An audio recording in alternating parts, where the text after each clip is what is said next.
শুনতো বাতাসে আমার অঙ্গ জ্বলা যায়, বধু আরো লাগি আমার মন করে হায় হায় মোনায়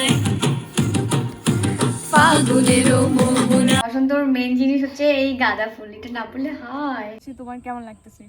আমার খুবই ভালো লাগছে। ফ্ল্যাশব্যাক। হ্যালো এভরিওয়ান, আসসালামু আলাইকুম, welcome back to my another video. আজকে অনেক দিন পর আনিয়াপুর প্ল্যানে আমরা একটা ছোট্ট বসন্ত বরণের পিকনিক আয়োজন করেছি। আমরা ডিসাইড করেছি এক একজন এক এক রকম ফুড আনবো। আমার ফুড আইটেমে আমি রেখেছি পাস্তা। আমি রান্না করে ফার্স্টে রেডি হয়ে গেলাম। আমি আজকে সুন্দর ইয়েলো অ্যান্ড পিঙ্কের মধ্যে এই শাড়িটি পরেছি। আমাকে কেমন লাগছে অবশ্যই কমেন্ট করে জানাবে। এখন আমি ঝট জলদি বের হয়ে যাব, কারণ আমি অনেক লেট করে ফেলছি। বেরিয়ে জয়দিকে কল দিলাম, শুনলাম দিদিরা এখনো যায়নি, তাই দিদিদের সাথে এখন চলে যাচ্ছি মাতাসাগরে। আমাদের আজকে প্ল্যানিং হয়েছে আমরা মাতাসাগরে যাব। আমি ভেবেছিলাম যে আমরা সবার লাস্টে এসেছি, এসে দেখি না আমরাই সবার ফার্স্টে চলে এসেছি, এখনো কেউ আসেইনি। তো এখনো কেউ আসেনি, তাই আমরা সবার জন্য ওয়েট করছিলাম। আমাদের গেট টুগেদারে আসি, তোমার কেমন লাগতেছে? আমার খুবই ভালো লাগছে। আসলে অনেকদিন ধরে আমি চাচ্ছিলাম এরকম সব মেয়েরা মিলে একটা গেট টুগেদার করব। তো ফাইনালি আজকে সেই দিনটা খুব বেশি ভালো লাগছে। Thank you.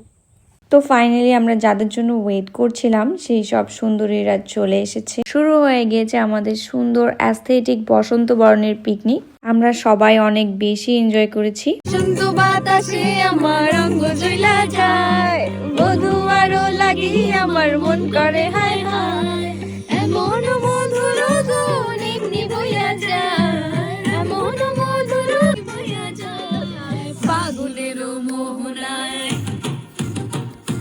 ফাগুনেরও মোহনায় কোন শরমে মুখ ঢাকি মনে লাজু পাহারায় ফাগুনেরও মোহনায়।